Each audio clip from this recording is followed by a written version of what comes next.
Ladies and gentlemen, we are here with Mock Draft 8.0 for the Denver Broncos. I am super excited to bring this one to you. This is post-free agency. Of course, a lot of signings could happen as in the past few days, the Broncos have made a few signings. Today we signed, as I'm recording this, of course, Marquez Callaway. We've also signed another depth running back. I believe that was Tony Jones Jr., and then we've also added some other guys here and there could be other free agents signed. You know, Calais Campbell's still out there, who Derek Wolfe is trying to recruit to the Broncos, I believe. So there's still guys who could sign, but for the most part, free agency is behind us, and now it's time to look forward to the NFL Draft, which is my favorite event of the year, and it's about a month away. We're here on the 24th of March. As I'm recording this, of course, and the draft is in April. April 27th is round one specifically, so the event kicks off in about a month's time, and I'm super excited for it. And so here, of course, is Mock Draft 8.0. We're only going to have a few more of these. You know, if I post one every week, we'll have probably 4 more. Maybe we'll have 2 more if I do it bi-weekly for twice a week, or we'll see how many more I do. It depends on your feedback and how much you like the mock drafts. So if you do enjoy the mock drafts, make sure you tackle that subscribe button and leave a like, as the support is greatly appreciated. And I'm trying to hit 500 subscribers by the time the NFL draft gets here. And if you could help me reach my goal, that would mean the absolute world to me. So please go ahead, hit that subscribe button, leave a like, and let's get into this. As always, first things first, I got to remind you that Jesus is King. I just pray that you give your life to him. He's got a plan and a purpose for you, and he came down to earth, lived the perfect life, sacrificed himself, and died the death that we should all have to die on the cross for us so we can go to heaven. And if you believe with your whole heart that Jesus died on the cross for your sins, then you'll go to heaven. It's that simple. It's that easy. It's by grace through faith which we are saved. It's not through our works. Works are good, but it's our faith in Jesus that he took our punishment on the cross so we can spend eternity in paradise with God and with Jesus. So I just hope that can start a spark, a little fire inside of you to potentially give your life to Jesus. It's important to me. A lot of people won't like that I'm sharing this message, but as a Christian, I do feel it's important to share the gospel and the message with as many people as possible so we can try and get as many people saved and into heaven as possible. So yeah, I just hope it sparks something in you to potentially give your life to God. And with that being said, let's go ahead and let's jump in to the mock draft. So the Broncos' first pick is, of course, in the 3rd round, 67th overall. And we're going to select Luke Wypler, center out of Ohio State. To me, Wypler is the second best center in this draft class, which, by the way, I'll have my position rankings coming out here soon now that we're getting closer to draft day. But Wypler is the second best center to me behind John Michael Schmitz of Minnesota. And so Wypler is 6'3", 303 pounds. But the thing about Wypler is you got to be drafting him if you want a center. To me, he doesn't have the versatility to go and play guard or tackle. So he's going to be a pure center, which I think obviously the Broncos need. You don't need guards. You got 2 really good guards in Ben Powers and, of course, Quinn Miners. And then your tackles, you're set at tackle with Garrett Bowles and Mike McGlinchey. So the Broncos are really looking for that center because, frankly, I don't know if Lloyd Cushenberry is the answer at center. His rookie contract's up after this year, and I highly doubt the Broncos will bring him back after his rookie contract is done. So we need to look for another center. And we also have Luke Wattenberg, who we drafted in the 5th round last year, who really struggled and I don't think is the answer at center. Probably a depth lineman, but not a starter. So that's why I have us drafting Luke Wypler here. He's an excellent pass blocker, could improve in run blocking, which I believe the Broncos are going to be doing a lot of running next year. They're going to be a run-heavy team, so needs to improve on that. But if I were to guess, I would say he probably backs up Lloyd Cushenberry next season. Cushenberry's the starter. Wypler can develop his not pass blocking, but run blocking skills rather, and then eventually 2 years down the road, he can be plugged in as that starting center. How his combine looked is here is how he worked out. He ran a 5.41 40-yard dash, a 30.5-inch vertical jump, an 8 foot 10 inches broad jump. He ran a 7.64 in the 3-cone drill and did 29 reps, 29 bench press reps. He scored an 82 on the NFL Combine's athletic score, which ranked him as the most athletic center. He scored a 73 on the production, which ranked third among centers, and scored a 79 total score, which ranks him third among all centers. To me, he's obviously the number 2 center, but I could see the number 3 center there as well. So pretty close rankings for me and the NFL Network there. Then with the 68th pick, I have the Broncos selecting Eli Ricks, cornerback out of Alabama. Ricks is a guy who met with the Broncos during a combine interview, and so that shows at least some levels of interest. Does it mean the Broncos are going to draft Ricks? Absolutely not. But to me, it shows that they at least have some interest in the Alabama and, of course, former LSU cornerback. If we look at our cornerback room, it's not looking great for the future. Of course, you have Pat Surtain, who is going to be a Denver Bronco his entire career. He's going to lock down that position. But then you look over at Damari Mathis, who I really like Damari Mathis. I think he's going to take a big step here in year 2. But then who's after that? You got Isang Bassi, who I like, but more of a depth corner kind of guy. You got K'Wan Williams, who is the starting slot corner, but quite frankly, this upcoming year is the last year on his contract, and I don't know if he will be re-signing. Maybe he will, maybe he won't. We'll have to see. So the cornerback depth kind of scares me, and rather than have it bite us in the butt like it did a few years ago when a bunch of guys got injured, or in a couple of years when, we only have Pat Surtain, Damari Mathis really as the only 2 corners under contract, I would rather take care of the problem now, start developing a corner like Ricks.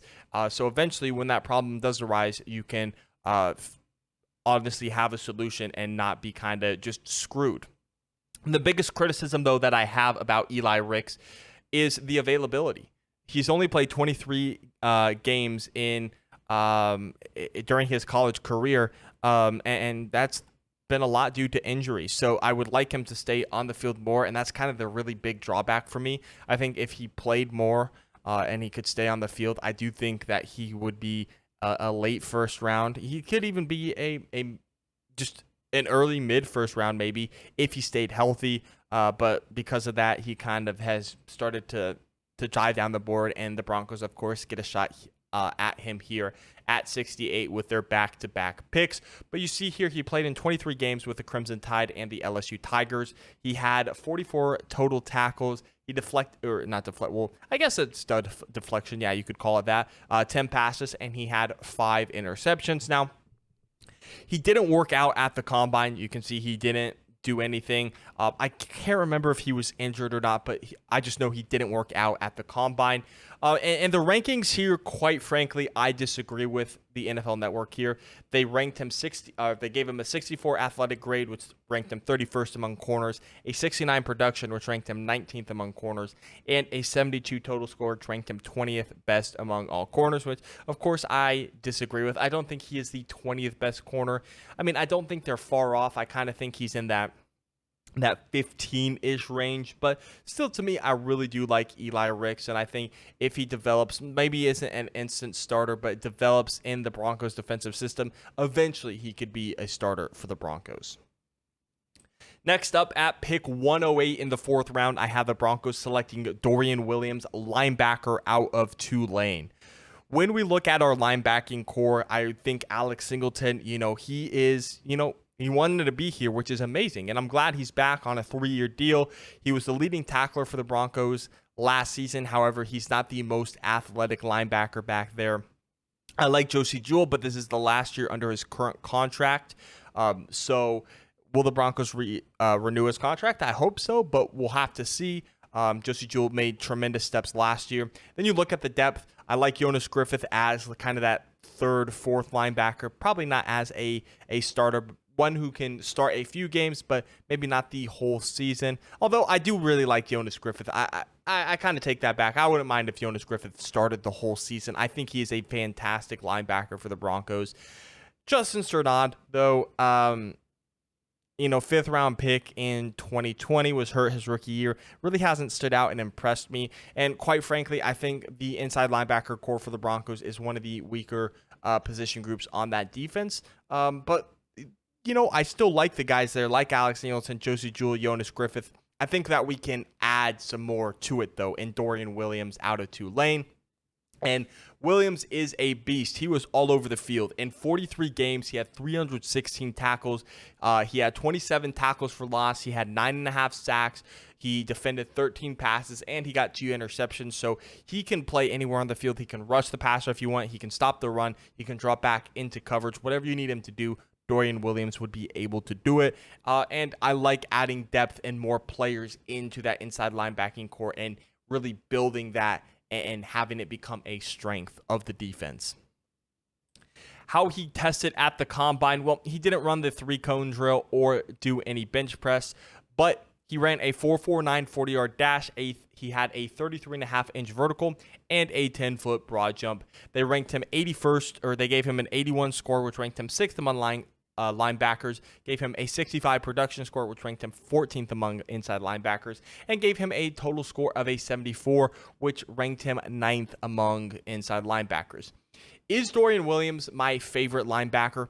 No, but I did want to mix it up because one of my favorite prospects, DeMarvion Overshown, he's being flown into the Denver Broncos headquarters the day that I'm recording this, and he's one of my favorite prospects for the Broncos. However, I've used him in a mock draft in the past, so I kind of wanted to switch things up. And, I really like Dorian Williams. I wouldn't mind if we took him. Maybe some guys I'd prefer over him, depending on how the board falls. But, yeah, we will have to see. In the 5th round, I have the Broncos selecting Trey Palmer, wide receiver out of Nebraska.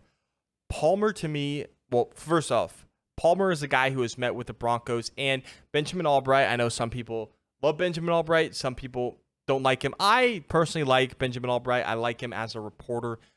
He said he expects either the Broncos to select Trey Palmer or Bryce Ford Wheaton in the draft. I'm going with Trey Palmer here. I would prefer Palmer over Ford Wheaton.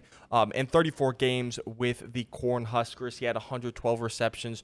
I guess not necessarily just with the Cornhuskers. I believe he was at LSU before he transferred, but he had 34 games played, 112 receptions, 1,501 yards, 13.4 average yards per play, and then, of course, 12 touchdowns on the season. And I think the Broncos are going to want to add to their wide receiving room. My favorite player, Jerry Jeudy, has emerged as the Broncos' #1 wide receiver.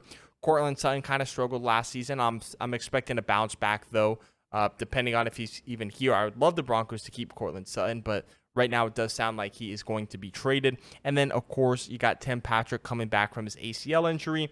KJ Hamler went down with, I believe, a torn pec. You got Montrell Washington, who's a return guy. You got Kendall Hinton, Marquez Callaway now.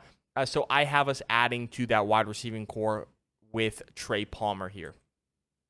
And here's how he worked out at the combine. He ran a 4.33, which is fairly fast.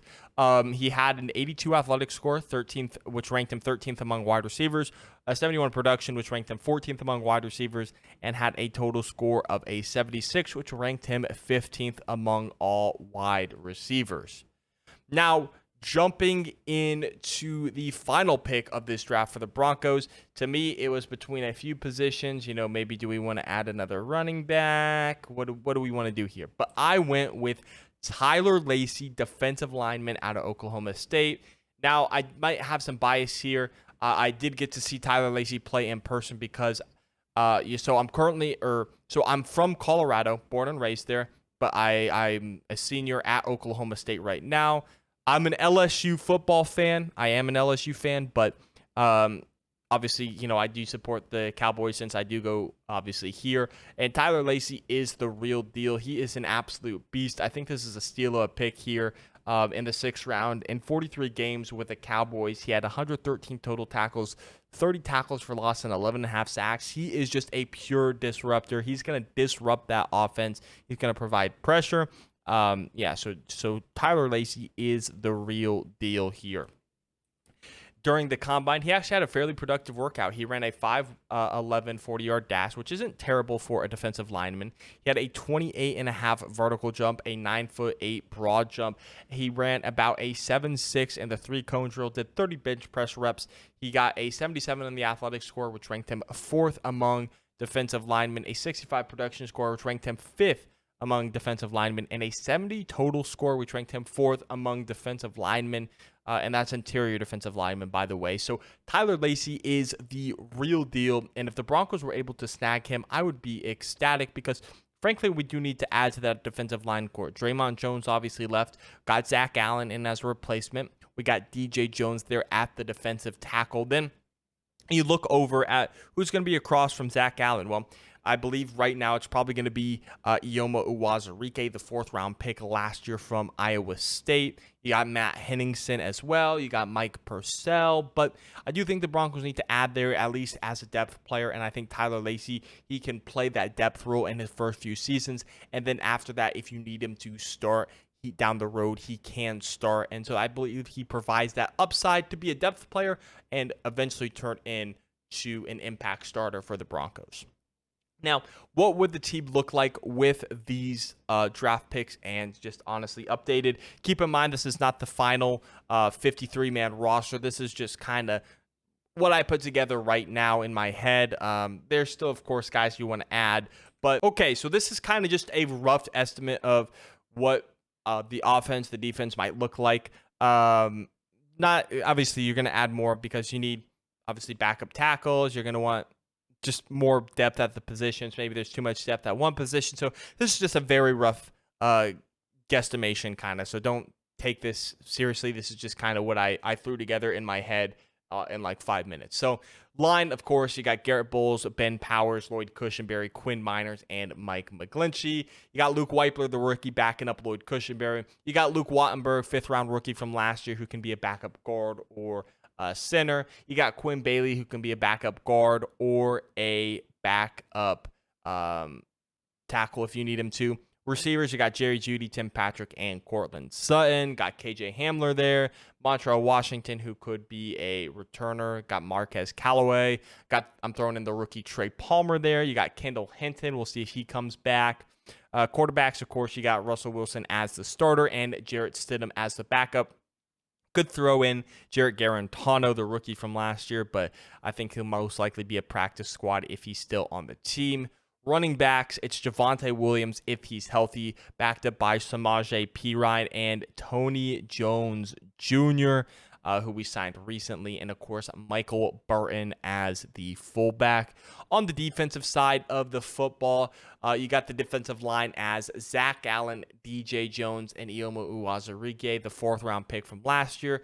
Mike Purcell as a backup, Tyler Lacey, and Matt Henningsen completing the defensive line. Moving out to the edge rushers right now, you're going to probably want to add more depth there, but I got Randy Gregory, Baron Browning as the starters, backed up by Jonathan Cooper and Nick Bonito. Let's move to the inside linebackers. You got Alex Singleton, Josie Jewell, Jonas Griffith, and Dorian Williams. I don't have Justin Sternad in here. I don't know if he's going to make the team. If he does, fantastic for him. You know, I'm always rooting for the underdog, so I'd love if he made the team. But right now, with the addition of Dorian Williams, I don't know if the Broncos will carry more than 4 inside linebackers. Let's go to safeties here. We got Justin Simmons and Caden Stearns as the starters. I wanted Caden Stearns to start. I called it from last year, you know, before we re-signed Kareem Jackson last year. I was calling for Caden Stearns to start because I was really impressed with how he's played in the past. So Caden Stearns starting, I think, would be fantastic, backed up by his college teammate P.J. Locke. And then, of course, you got rookie 5th-round pick from last year, Delarrin Turner-Yell. Then at corner, of course, you got Pat Surtain. K'Wan Williams will be playing in the slot. Isang Bassi, who we signed to a 1-year deal. Damari Mathis, the 4th-round rookie from last year. Then I got Eli Ricks in there. And then Tremon Smith, a free agent signing who can also be a kick returner if you need him to. And then moving on to special teams, of course, you got Brandon McManus as the kicker. And back in orange and blue, we got Riley Dixon. He is going to be the punter for next season as the Broncos withdrew their offer on the exclusive rights free agent for Corliss Waitman. So he will hit free agency, and maybe he'll be on another team. Maybe he won't. We'll have to see where he gets signed. But that is going to wrap up this video. If you did enjoy, make sure you tackle that subscribe button and leave a like. The support is greatly appreciated. I'm trying to hit 500 subscribers by the time the NFL draft gets here. So if you could help me reach the goal, that would mean the absolute world to me. Thank you so much for watching, and I will catch you in the next one. Peace out.